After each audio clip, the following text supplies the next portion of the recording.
This is Katie Hunter from MMA UK.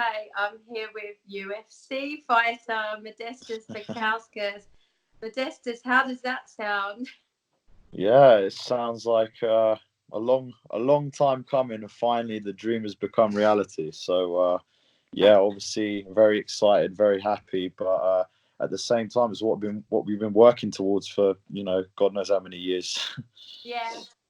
Well, we first heard about it, suspected when Graham put up his, his numbers. They're creeping up towards 100 now. I noticed he put a 95th one up today. But Yeah. So 94th, we thought it was between you and Jai. But he'd just done a podcast the week before with Eurobash saying that he'd been told that there needed to be somebody leaving his division before he got the call up. And my money was on you. Yeah, there was definitely a lot of talks of like loads of different athletes actually. Even Mads Burnell obviously would deserve, but again, like there's so many good guys coming out of Cage Warriors. Yeah. I mean, it's pretty hard to tell who would get the next shot. Like I say, they're all amazing athletes. So, but yeah, I wouldn't be surprised if Mads or Jay is going to be 95. So obviously we'll find out who that person is going to be in the next couple of days. So when did you find out that you got the up? I actually found out about, oh my gosh, I can't even keep up with time now, to be honest with you. It's probably a couple of weeks ago. So I actually, before they had announced everything, I probably knew for about a week and a half, just before they got contracts through and everything like that. But I actually had a conversation with my manager, and I've got to give a massive shout out to Iridium Sports Agency. Everyone part of that team, I mean, they've done an amazing job, to get me to this point. They've been handling and managing my career absolutely amazing. So yeah, go check those guys out. But yeah, so my manager, he called me. What I actually wanted to speak to him because I was trying to figure out what's the next move? What are we going to do now? I've just defended my title. I was hoping that maybe I'll get a UFC call up after I just won the title, but obviously that didn't happen. So we're like, okay, let's go defend the belt. Let's stay busy, stay active, and whatever. And yeah, I mean, listen, it got closer to New Year, and I was thinking, that fight was in November. What's the next move? As a fighter, you're always trying to figure out or trying to plan your steps for the next, the next thing. So, I was training, doing my thing, hitting pads out on the beach and everything on Christmas Day out with my dad, and just going about as normal. And I'm just like, well, I probably need to call my manager and try and figure out what are we doing now? What's next? And really, he had called. I'd called him, and he was saying that basically, Mick, which is the matchmaker, was on holiday. So, we'll probably speak to him when it comes back in the new year. But he said at that point, really, it's just stay ready for UFC in London, just in case you get a last minute call up. And he said the most likely route is going to be Contender Series, because he said they're not signing too many guys now just outright. Wow. They're making most of their signings off of the Contender Series, which I was like, okay. I mean, listen, Las Vegas in June. I mean, not a bad shout. And just to see, what the next step was. So I had my sort of head set on, okay, I'm probably going to have to go to Contender Series. Most likely I won't get signed. Obviously, I was thinking, I don't mind defending my belt one more time at Cage Warriors because they run a really good show. But they said that, realistically, I mean, you can take a fight, but, in terms of getting close to the UFC, most likely Contender Series would be a better option. So I was like, okay, fair enough. Obviously, I take their judgment. I understand where they would, why they would say that. And then I got a call. Probably, I think it might have been literally just after New Year's. My manager had said that he was going to talk to Mick after he'd come back from holiday, and so I woke up at 3:00 to go to the toilet, as one does. I mean, I've been smashing down those 6 liters of water a day, so and then I looked at my yeah. Do you know what I mean? I feel like I'm drowning myself half the time, to be honest with you. But then again, the amount of sweat, it probably just, leaves the system. But but yeah, so I got I looked at my phone and it said I got a call from him at 1 a.m. And usually he doesn't call me, usually just text me to say things. So I was like, all right, cool. And I was thinking, should I leave this till when I wake up, or should I, like, I'm awake now. I thought, what, I'm awake now. I might as well just call him. And well, I texted him. I said, hey, like, like, what's going on? Thinking nothing of it whatsoever. And he goes, listen, are you free to take a call? And then he just called me. And he did like a pooled call with like all the other guys from my management. He never does that. He usually just, it's either just him on the phone, he'll tell me something. And then, and he goes, yeah, how you doing, Mo? I'm like, yeah, all good, it's kind of 3 a.m. But other than that, not too bad. A little bit sore from training, the usual. And then he goes, well, I don't think you're gonna want to go to sleep after you hear this. I'm like, really? What's that? He goes, how do you feel about fighting in the UFC? I was like, what? No way. Like, literally, I was shocked. I was like dumbfounded. I had no words. I must have said wow for like 2 minutes. I was just sitting there. I was sitting there like a parrot going, wow, wow, for about 2 minutes. But yeah, and then obviously he'd explained to me that he had spoken to Mick, and they were saying, they were talking good about me and blah, blah, blah. And then he goes, you know what, let's just sign this kid. I like him and stuff like that. And then, yeah, that's it. The rest was history. Then about a week later, they sent all the contracts through, which is the most amount of paperwork. Felt like the longest week of your life. Oh my, well, yeah, because I'm like thinking, okay, so they've told me this, and now I've got to do my job about, keeping my mouth shut and not trying to tell too many people about it. But of course I did tell loads of people anyways, because, when you find out you're in the UFC, you're not exactly like, nope, I'm going to keep that to myself. That's, it's quite worthy of me just to sort of splash it out everywhere. So yeah, I told a lot of close.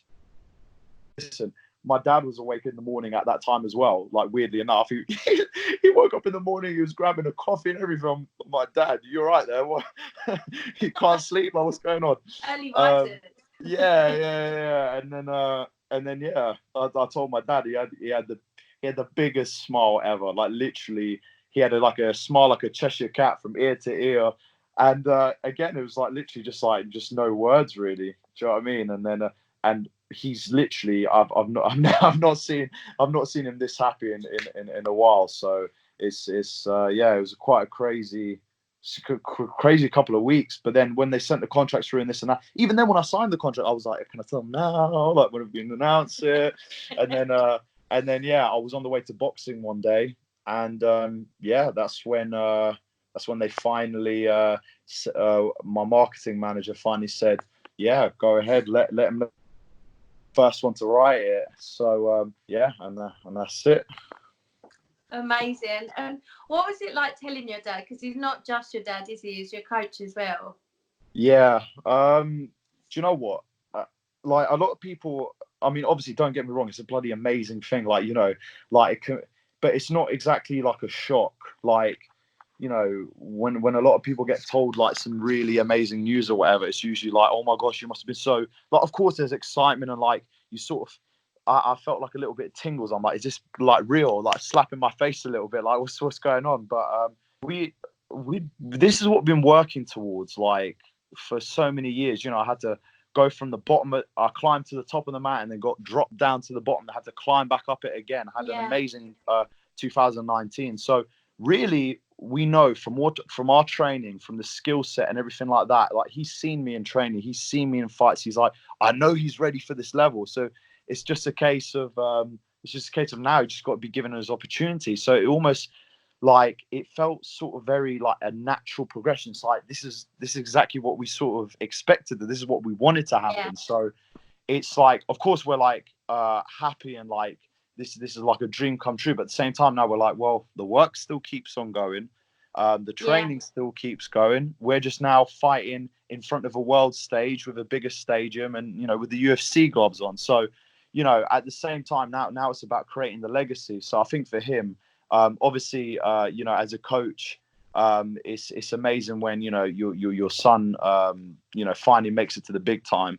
But I think for him as well, like, I think it's good for me to see him also living vicariously through myself, you know, because he was a fighter back in the day and he didn't have his opportunity to go and show himself to the world. So this is like now the way for me to show what our family is capable of to the rest of the world, you know, and show, you know, also as much as what I'm capable of, but what my dad is, because he's my coach. He's been teaching me since I was like, you know, 5 years old. So like for me, it's not just like a personal victory, like it's a family victory. It's like I'm almost showing what he sort of achieved earlier on in his life as well. So I think this is obviously a joint very big thing for both of us, and I can't wait to finally go out there and do my thing. It's so lovely. You've got me very close to tears. That is just really, really beautiful, and it's very touching. So let me move on to something more light-hearted before I No start. worries. Listen, I'm used to getting the girls lost for speech. It's all good. No, I'm joking. Oh my gosh, I don't want to get too on my head on myself now that I'm in the UFC, right? Yeah. Suddenly he's got a big head. He's been to the Isle of Fernando. Yeah, that's it. Thinks he's got all the moves. Oh my gosh, not even. I'm a goofy kid at heart. So how did you celebrate? Or was it just like off to the gym and... You said it, literally. Well, do you know what? I woke up, obviously, listen, I wake up at 3 in the morning. And this is the thing, I had training planned with my dad at about, I think 11 or 12. I believe it was a Thursday that I got the call. I'm pretty sure I think it was a Thursday. I can't remember exactly when it was. But yeah, like, so I woke up in the morning. And obviously, as you can imagine, I couldn't sleep. Like literally, I was awake from about 4 in the morning, and then I was like, okay, well, I'm getting my breakfast at 8:30. So I thought, you know, I have my breakfast a little bit early, you know, treat myself, you know, for getting the UFC call up. Celebration breakfast. You're gonna think I'm absolute not. Yeah, just again the usual. It's nothing special. Eggs, a bit of rice, a bit of broccoli, and but you know I put a bit of extra seasoning on there, so you know I thought I'd you know spice it up properly, you know, for the occasion and everything. Set myself a nice little table down and everything. But then I had to be honest, I ate it and then I was like, I probably need to try and get some sleep. Otherwise, there's no way I'm going to perform later. So I literally tried to get like an hour's nap, and then I literally drowned myself in about 3 cups of coffee, and then I went off to training after that. So yeah, like it's just again, it's as normal. But then obviously, oh no, do you know what? I went to my old gym where I used to work. Actually, I remember that. So before we had done our training. So yeah, like obviously because I was restless, it was about 7 in the morning. I went to go see my old work because one of my close friends from where I used to work, he's still the manager there. Mm-hmm. And he's been following my career. He's such an amazing friend. Like literally every single fight he's been there. He's always and then obviously that was so I wanted to tell him and like tell a couple What's of other his people. name? Kimon. So Kimon, if you're out there, brother, there's your shout out. But yeah, so yeah, like absolutely, like every single fight. Like I even seen him in the video to my last fight, like in the back, because he loves my entrance song. So you just see him with his phone, like making like a proper gangster face, like you know what I mean, like yeah, that's my boy right there. So yeah, I told him, and honestly, he was jumping up and down, filled with excitement. That was like one of the first people I wanted to tell, just because he'd been following my career so closely, and he was sort of the guy that was as well. Like he's heard all my crap, like you know, like I'm telling him all my emotional stuff, and you know, blah blah. And he's always been there for me. So it was nice to see his reaction as well. Because you know, with my dad, it was like very, like you could see he was like sort of almost in tears a little bit, but he sort of held it in. He's like, okay, now the real work starts. But with him, he just sort of jumped up and down, went mad, like you know, throwing all sorts of shapes about everywhere. So yeah, but then yeah, after I went to the gym, came back home, like I said, got my coffee, got my little nap, got my coffees in, and then boom, straight to work. Because now's just our chance to show it to the world. So do you know what I mean? I've got to be on top of my game.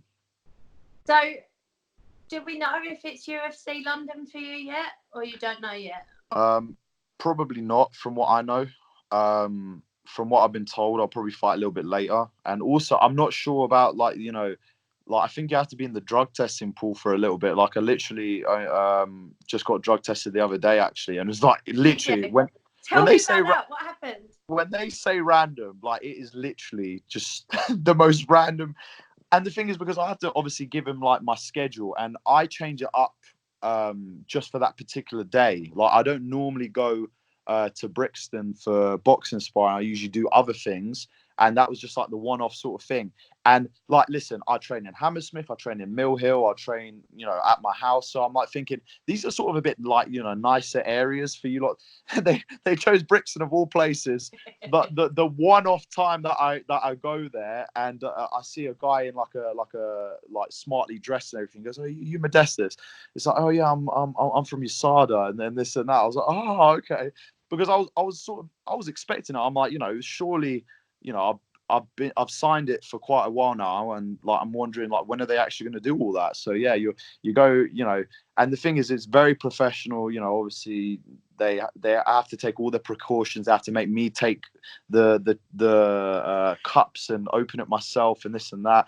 Literally, they have to watch you taking a pee because do you know what I mean? Like obviously you could be using someone else's. Well, this is it. I understand exactly what they have to do, but at the same time, it's like we're in this like little this a toilet in a boxing gym, like like a storage cupboard with a toilet right there, and we're like cramped up in here. Man closes the door behind him, and he's like looking at me peeing into a cup. But at the end of the day, like I said, this is the glamour of the UFC.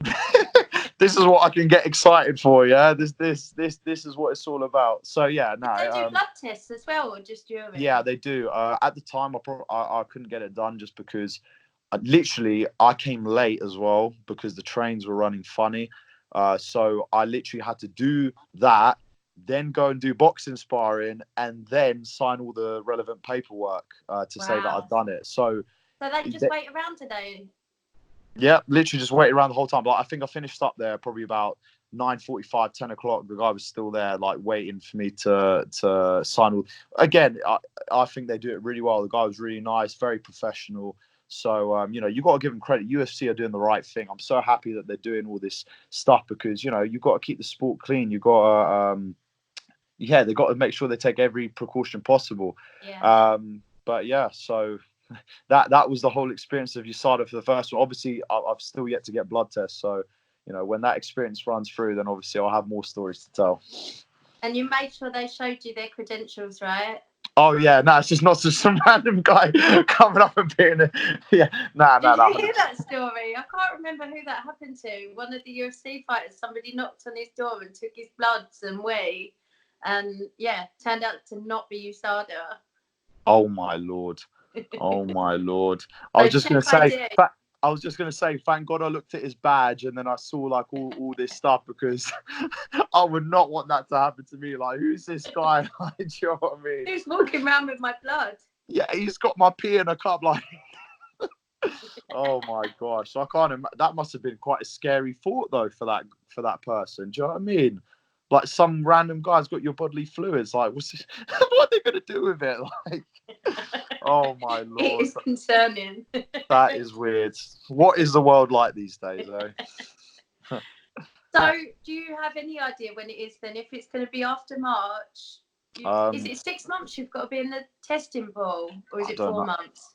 I don't know. To be honest, like I just do what they tell me. I think it's 6 months, but I'm not 100% sure. But so what it looks like, most likely, will be sort of towards the second quarter. So depending on how long they need to keep me in there, then I reckon it'll be sometime in June. From the looks of it. So keep your eyes peeled. I'm sure there'll be announced. Like they usually announce fights a little bit later, like with about 8 weeks notice. So and I feel it's good. Sorry to cut you off. That's right. I feel it's good that I got signed outright. So they will find me an opponent. They'll give me the adequate time. It's not like a last minute. Don't get me wrong. Obviously, I'll be ready to, even if there was a last minute thing, I'll be ready to go. But I'm glad that still I have like a little bit longer to know exactly, you know, what I'm doing and this and that, as opposed to, oh, you get signed with like 2 weeks notice to go in and fight. Yeah. So, you know, it's all worked out really well.